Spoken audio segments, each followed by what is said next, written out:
చూడండి. ఇప్పుడు 1,00,000 రూపాయలు ఏం నేడుస్తున్నా నేనేస్తానా? ఏం నేడుస్తున్నా? ఏం నేడుస్తున్నా? ఇప్పుడు పోతారు 1,00,000 రూపాయలు ఖర్చు పెట్టి తిరగండి. మొత్తం వీళ్ళందరినీ ఖర్చు తీసుకోండి. మొత్తం అందరు ఇక్కడ రండి. ఇక్కడ మొత్తం 20 తాళాలు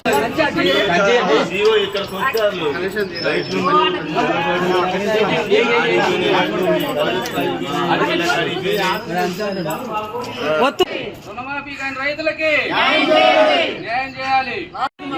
ఎట్లా వచ్చిండు? ఇంతమంది ఒకేసారి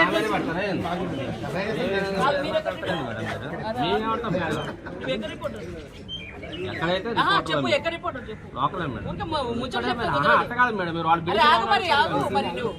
మరి ఇన్ఫర్మేషన్ పెట్టి వచ్చినా ఏంది జరుగుతుందా ఏందో తెలుస్తుంది కదా మాకి. అరే బాబు ఇంటెన్షన్ తో జరుగుతుందా అన్ ఇంటెన్షన్ తెలుస్తుంది కదా అందరు రిపోర్ట్ ఇంతమంది రిపోర్ట్స్ రారు కదా.